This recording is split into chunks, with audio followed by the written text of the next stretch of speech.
Welcome, focus learners, to this explainer. Okay, let's be real for a second. If you're anything like me, or honestly, most people out there, you are intimately familiar with that horrible, sinking feeling of having entirely too much to do and literally zero time to actually do it. You know the feeling, right? You look at your to-do list and it doesn't look like a plan. It feels more like an avalanche waiting to happen.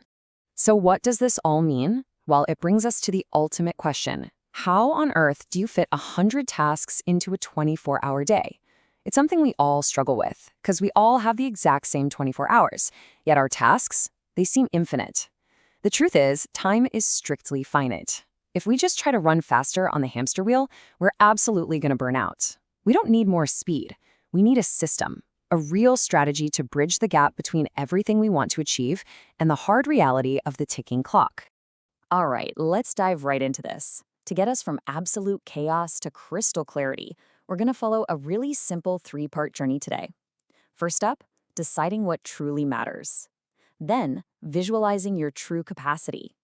Next, structuring the actual work. And finally, a quick summary to help you win your time back. So, phase 1. Deciding what truly matters. Prioritizing your massive list. Let's get into it. Before we can even think about doing the actual work, we literally have to cut the fat. And a totally fantastic place to start filtering out that noise is the famous Eisenhower Matrix. It's like a visual filter for your brain. This framework forces you to evaluate every task on two distinct axes: importance and urgency. If a task is both urgent and important, boom, you do it right now. If it's urgent but not actually important, you delegate it, hand it off. Now, moving over to the important but not urgent stuff, you decide when to do it by actually putting it on your schedule. And if a task is neither urgent nor important, get rid of it. You delete it entirely. This is a game changer for instantly separating true priorities from distracting noise. Okay, so once you've pinpointed your absolute most important task, Brian Tracy offers a brilliantly colorful strategy: eat the frog. Now, don't worry, I promise we aren't suggesting some bizarre new amphibian-based diet for productivity. Eating the frog is just a fun metaphor. It simply means tackling your most important, most challenging task first thing in the morning. Basically, if you just get the hardest, ugliest item out of the way immediately, the rest of your day is completely downhill from there. Now, here's another brilliant filtering mechanism. It's the Warren Buffett 5-25 rule. Here's how it works. First, you identify your top 25 most important tasks or goals. Write them all down. Next, you ruthlessly prioritize them to isolate your absolute top 5. So the absolute crucial point here is step 3. You deliberately, actively ignore the remaining 20. Literally do not look at them. Why? Because those 20 items are the most dangerous distractions. They're good ideas, sure, but they aren't your best ideas. By totally ignoring them, you fiercely protect your top 5. Now, if you're looking at a specific project, Dykleg's MSCW method, which a lot of people actually pronounce Moscow, is incredibly effective. Let's use a real-world example here, like planning a massive presentation. Your must-have is the core data. That is absolutely critical for success. You can't present without it. The should-have is the clean, professional formatting. The could-have might be some really slick animations, highly desirable if you happen to have the extra time. And the won't-have may be a totally custom, over-the-top soundtrack. You just defer that completely. It's amazing for creating crystal clear project boundaries. Or, hey, maybe you're someone who prefers a rapid-fire, super simple grading system. If so, Albert Ellis brings us the ABCDE method. You simply look at your massive list and assign a letter to everything. A is for your absolute most important tasks. B tasks are important, but definitely secondary. C tasks are just nice to do. D means delegate, and E means eliminate entirely. It's a remarkably fast way to just grade your daily inbox and know exactly where to start. All right, moving right along into phase 2, visualizing your true capacity and understanding volume. Let's see how much we can actually handle. Having a prioritized list is great and all, but we need to honestly assess our daily volume. Let's kick this off with the 80-20 method, named after Vilfredo Pareto.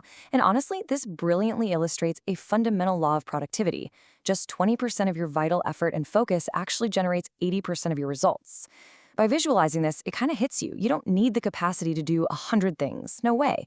You only need the capacity to do the vital 20 things that actually move the needle. It basically gives you permission to completely eliminate the trivial many. To truly understand our daily capacity, we have to turn to my absolute favorite visual analogy, the pickle jar method. This is a capacity planning concept that basically teaches us how to fit the right things into our very limited space. The main rule?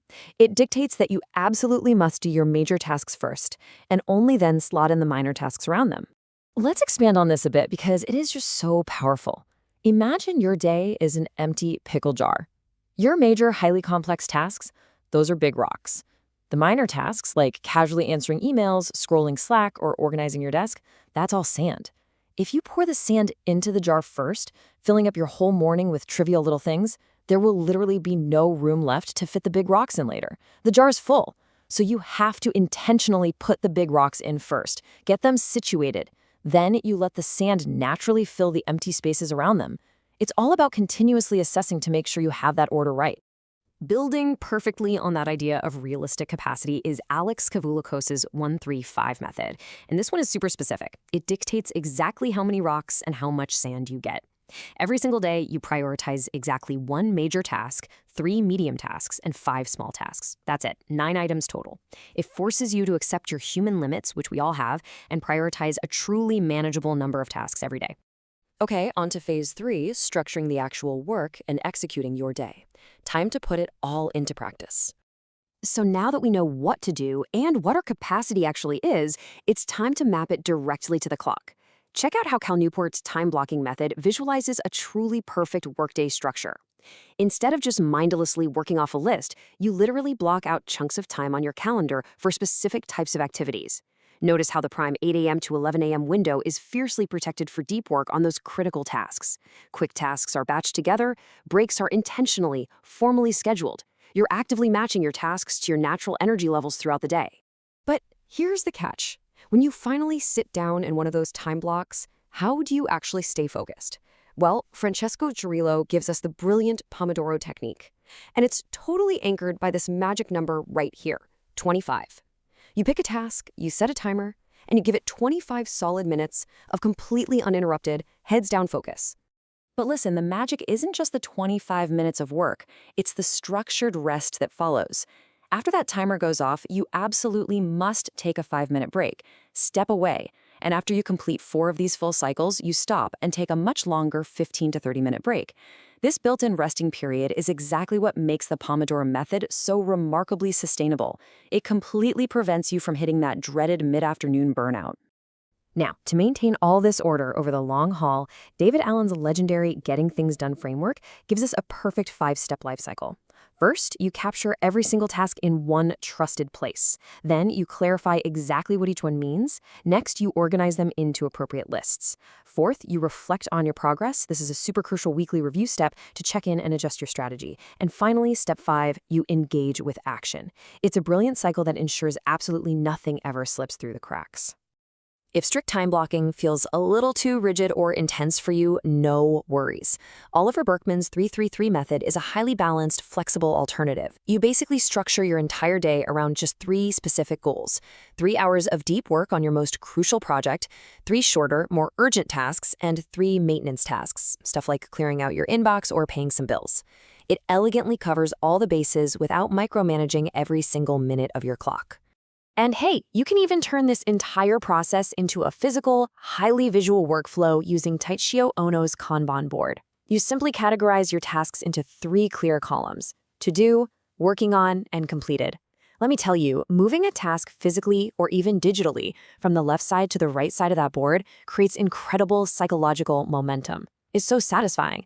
Plus, it works exceptionally well to help you visualize exactly where bottlenecks are happening, so you can easily optimize how work flows through your day. All right, phase 4, summary, winning your time. Let's bring it all home. And that brings us to our grand conclusion. We've just explored 13 distinct, amazing ways to move from overwhelming chaos to peaceful, focused execution. So here is your ultimate time management toolkit summarized. From phase 1, the core lesson is you must prioritize ruthlessly. You simply cannot do it all, so use the matrices and that 5-25 rule to aggressively cut the noise. From phase 2, respect your capacity. Always, always put the big rocks in the pickle jar before the sand. And from phase 3, structure your execution. Actually block your time, use those Pomodoro intervals to fiercely protect your energy and track your momentum visually. The overarching story here is that true time management isn't about just working harder. It's about making intentional, strategic choices with the time you have. So I want to leave you with this final, somewhat provocative thought to carry with you today. What is the one major task, your absolute biggest rock, that you are going to intentionally put in your pickle jar today? Answer that, and you've already started winning your time back. Thank you so much for joining me on this explainer. Keep learning, and I will catch you next time.